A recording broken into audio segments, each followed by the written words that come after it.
नमस्कार जी, मैं doctor Sidhu, MD medicine, Punjabi Sabha hospital, Fatehabad, Haryana. आज मैं आपको जानकारी दूंगा शुगर पेशेंट के लिए। शुगर कैसे होती है, शुगर होने के कारण क्या होते हैं, और उसके अलावा ये कैसे आगे परिवार में शुगर जाती है। इसके बहुत से कारण होते हैं, जैसे आपके किसी भी परिवार में जो ब्लड रिलेशन होता है, जैसे कि आपके माता पिता को, दादा दादी को शुगर है, तो आपको चांसेस होते हैं कि 35 से 40 साल की उम्र में आपको भी शुगर 90% बच्चों में ये शुगर जाती है कि 90% शुगर होगी। और दूसरा कारण हमारी जो डाइट है, शुरू से जो बचपन से हम खाना खा रहे हैं उसकी डाइट है, उसके ऊपर भी ये डिपेंड करता है। और शुगर का जो इलाज है उससे ज़्यादा इसका सबसे बड़ा जो काम है इसके अंदर, शुगर के अंदर, वो ये है कि आपकी डाइट पे डिपेंड करता है, ना कि मेडिसिन पर। आप मेडिसिन को भी कंट्रोल कर सकते हो।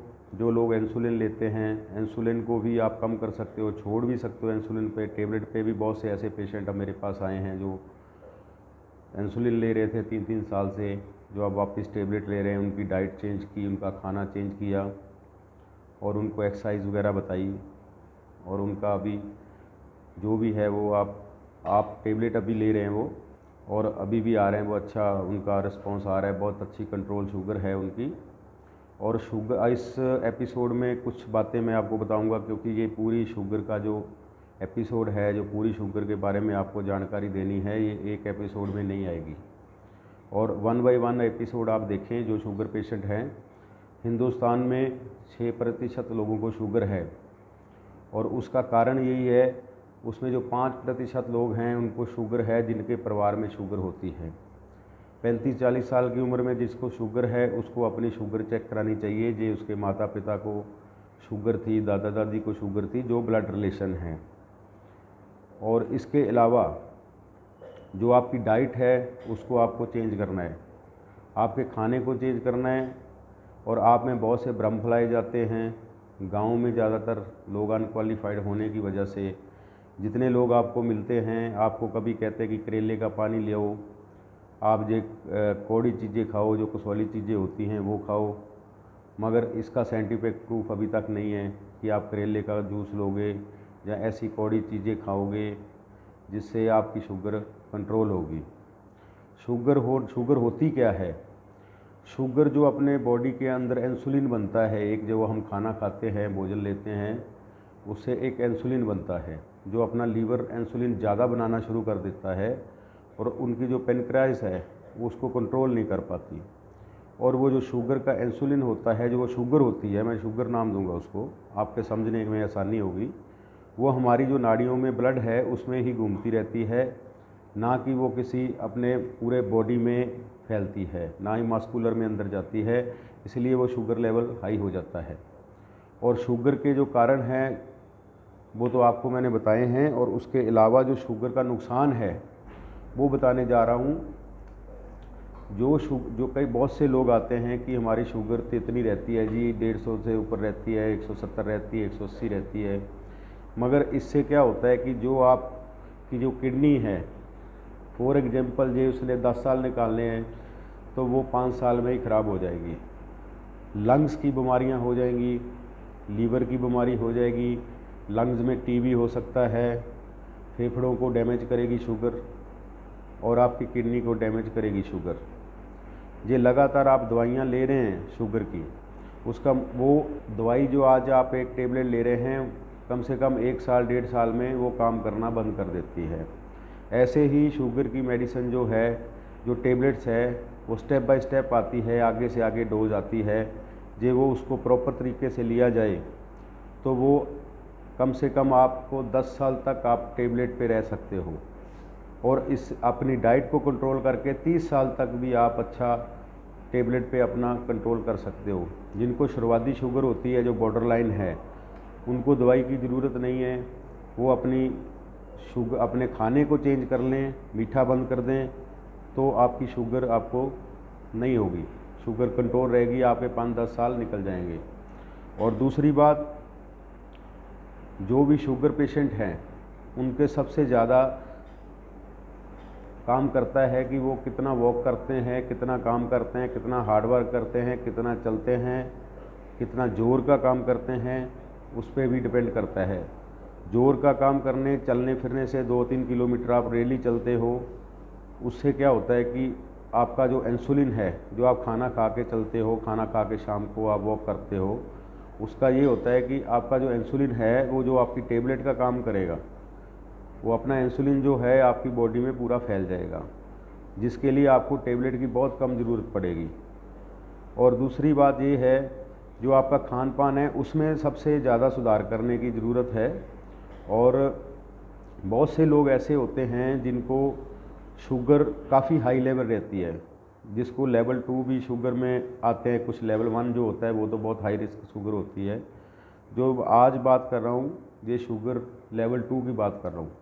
लेवल 2 में क्या होता है कि शुगर वाले पेशेंट को बुढ़ापा आता है, जल्दी से सफ़ेद बाल होने लग जाते हैं, आँखों पे नज़र पे फ़र्क पड़ने लग जाता है। ज़्यादातर आपने नोट किया होगा कि कई लोगों को चश्मा लगा होता है, जब उनकी शुगर हाई होती है तो उनको दिखना धुंधला दिखना बंद हो जाता है, धुंधला हो जाता है दिखना।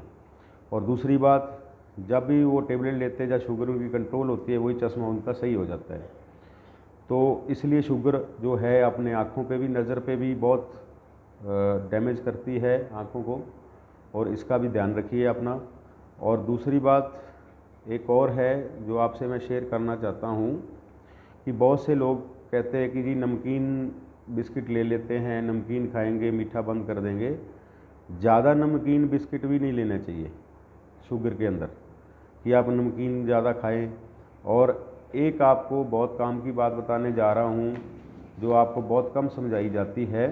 उसमें क्या होता है कि जो शुगर का जो लेवल है वो खाने में कितना होता है। जो आप रोज़ रोटी खाते हो, दाल खाते हो, चावल खाते हो, उसमें 70 से 90% तक शुगर होती है। जो फल होते हैं, कोई भी हो, केला हो, आम हो, कोई भी फ्रूट हो, वो जब आप लेते हो, आप फ्रूट ज़्यादा लेते हो, उसमें 30% शुगर होती है। तो आप ये कंपेरिजन कर सकते हो कि 70 और 90 और 30 में कितना फ़र्क होता है। आपकी जो थाली है खाने वाली, उसके अंदर आपको कम से कम 50% जो है और 50% सैलेड का सेवन करना चाहिए, और साथ में उसके फ्रूट होना चाहिए। और 25% जो है आप जो रोटी है वो खाइए, शुगर फ्री आटा भी मिलता है वो लीजिए। और इसके अलावा आप पानी ज़्यादा पीजिए, जितना पानी ज़्यादा पिएंगे उतना ज़्यादा आपका शुगर जो है अच्छी तरह कंट्रोल होगा, और पेशाब के ज़रिए वो शुगर जो है निकल जाएगी। और दूसरी बात, जो घरेलू आप उपाय करने की कोशिश करते हैं, प्लीज़ वो मत करिए। कभी कुछ खा लिया, कभी कुछ खा लिया, आप डॉक्टर की सलाह के बगैर मत कुछ भी लीजिए। और पहले डॉक्टर की सलाह लीजिए, फिर आप उसको अलावा जो भी आपकी डाइट है वो डॉक्टर से लीजिए। उसके साथ ही ये सारा आप अपना आगे जो लाइफ है उसको बढ़ाइए। कुछ शुगर पेशेंट ऐसे हैं जिनकी शुगर बिल्कुल अनकंट्रोल होती है, इंसुलिन पे होते हैं वो, और किडनी पे भी काफ़ी क्रिएटिनिन ब्लड यूरिया बढ़ जाता है उनका। शुगर पेशेंट को हर 6 मंथ बाद, हर 6 महीने बाद RFT एक टेस्ट आता है जो अपने किडनी के लिए ब्लड यूरिया क्रिएटिनिन बताता है। उसको चेक कराते रहिए, क्योंकि आप 4-5 साल 10 साल ऐसे निकल गए, आपको पता ही नहीं चला। तब पता चलेगा जब आपकी किडनियाँ बिल्कुल फेल हो जाएंगी। थोड़ा बहुत भी उसमें दिक्कत आएगी, आप दवाई से उसको ठीक कर लोगे। हर 6 मंथ बाद आप जैसे शुगर चेक करते रहते हो, हर 6 मंथ बाद RFT नाम का एक टेस्ट आता है, वो करवाइए, और आपको पता चलता रहेगा कि आपका क्रिएटिनिन कितना है, ब्लड यूरिया कितना है। और ज़्यादा दूसरी बात, अपनी छाती की HRCT स्कैन ना कराएं, क्योंकि उसका ज़्यादा प्रभाव पड़ता है, उसका रेडिएशन भी होता है। तो एक्सरे कराएं, हर 6 मंथ बाद एक्सरे करा के डॉक्टर को चेक कराएं, उसमें पता चलेगा कि आपके को लंग्स पे असर तो नहीं पड़ रहा है। और दूसरी बात ये एक और है, जो शुगर पेशेंट हैं उनको वॉक करने से सबसे ज़्यादा फ़ायदा है। जो वॉक करते हैं, आपके शरीर में जो न्यूट्रिशन जाना चाहिए वो आप डाइट के ज़रिए ही कर सकते हो। और एकदम से कभी भी आप इंसुलिन पे मत जाइए, क्योंकि यहाँ पे क्या होता है कि जो डॉक्टर्स हैं जिन्होंने डिग्री करी हुई है, कोई पुरानी करी है, कोई 85 की करी हुई है, जहाँ कोई डिग्री पुरानी करके आया हुआ है, तो वो वही दवाई जानते हैं और वही मेडिसिन चलाते रहते हैं। और जब वो उस मेडिसिन के बाद में वो इंसुलिन शुरू कर देते हैं इतनी जल्दी। और डॉक्टर्स को भी ये चाहिए कि जो भी नई नई सर्च आती है उसके पढ़ें, क्या नई सर्च आ रही है, क्या नई दवाई आ रही है शुगर पेशेंट के लिए। हर बीमारी की नई सर्च आती है, उसको पढ़ते रहना चाहिए। डॉक्टर के हाथ में शाम को डेली बुक होनी चाहिए, जहाँ इंटरनेट आजकल अवेलेबल है उसको पढ़ना चाहिए। और पेशेंट को भी इसके बारे में नेट पे सर्च कर सकते हो। आजकल तो टेक्नोलॉजी का ज़माना है, आप उस पर भी इसको सर्च कर सकते हो, ठीक है। और दूसरी बात, एक और बात आपको बताऊं डाइट के बारे में, आप क्या खा सकते हैं। पहला नंबर तो बहुत से लोग हैं जो बिना शुगर के चाय नहीं पी सकते, उनको अच्छी नहीं लगती। उसके लिए बाज़ार में शुगर फ्री टेबलेट मिलती हैं, शुगर फ्री शुगर भी मिलती है, जिसको आप खाने में चाय में डाल सकते हो। और आप जैसे खीर बनाया और कोई भी जैसे मीठे वाली चीज़ बनाने होती है तो उसमें डाल के आप वो खा सकते हो। एक पर्सन को 2200 कैलोरी रोज़ चाहिए जो शुगर वाला पेशेंट होता है, और 20 से 25 कैलोरी जो है प्रति किलोग्राम के हिसाब से आप उसको कर सकते हो। उसके हिसाब से आपका हिसाब लगा सकते हो कि कितने किलोग्राम आपका वज़न है, उसके हिसाब से आप इसको कर सकते हो। और जो शुगर पेशेंट हैं उनको खाना क्या चाहिए, वो क्या खा सकते हैं। पहले तो जो है फलों में वो लेंगे सेब, अनार, संतरा, पपीता, जामुन, अमरूद ले सकते हैं वो। इसके विपरीत आम, केला, लीची, अंगूर भी और अभी ज़्यादा मीठे फल नुकसानदेह हैं। और सब्जियों में करेला, ककड़ी, खीरा, टमाटर, शलगम, लौकी, तुर्की और पालक, पेथी, गोभी और फ़ायदेमंद। और हरी सब्जियां जितनी ज़्यादा आप खाओगे उतनी आपके लिए अच्छा है। तो इसलिए क्या आपको जो अपने खाने का स्टाइल है सबसे पहले तो वो चेंज करना होगा। जिसकी शुगर अनकंट्रोल है वो प्लीज़ आके आप हॉस्पिटल में मिलिए, आपको सलाह लीजिए, आपको प्रॉपर तरीके से पूरा समय दिया जाएगा, पूरी अच्छी तरह सलाह दी जाएगी। और आपका जो शुगर है उसको पूरा कंट्रोल करने की गारंटी मैं ले रहा हूँ। और आपको मेरे मुताबिक जे आप उसको अपनी लाइफस्टाइल को आप चेंज करोगे तो आपकी शुगर कंट्रोल होगी और लॉन्ग लाइफ आप लंबा टाइम आप जी सकते हो बिना किसी बीमारी के।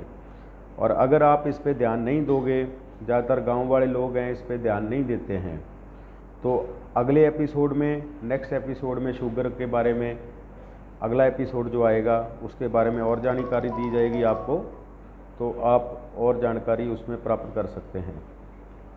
तो आप प्लीज़ वेट कीजिए। और जो अपना चैनल है, जितने मेरे पेशेंट हैं या नई भी पेशेंट है ये, और उसको बेल आइकन को दबाइए जो आपको नोटिफिकेशन मिले जब भी मैं नई वीडियो डालूं। अभी हमने नया चैनल शुरू किया है, क्योंकि यहाँ पे कई बार क्या होता है कि ओपीडी पेशेंट इतने होते हैं जिनको 1 बाय 1 नहीं समझा सकते, और वो जाके इस चैनल पे जाके घर पे अपनी डाइट को समझ सकते हैं, देख सकते हैं। थैंक यू, धन्यवाद आपका।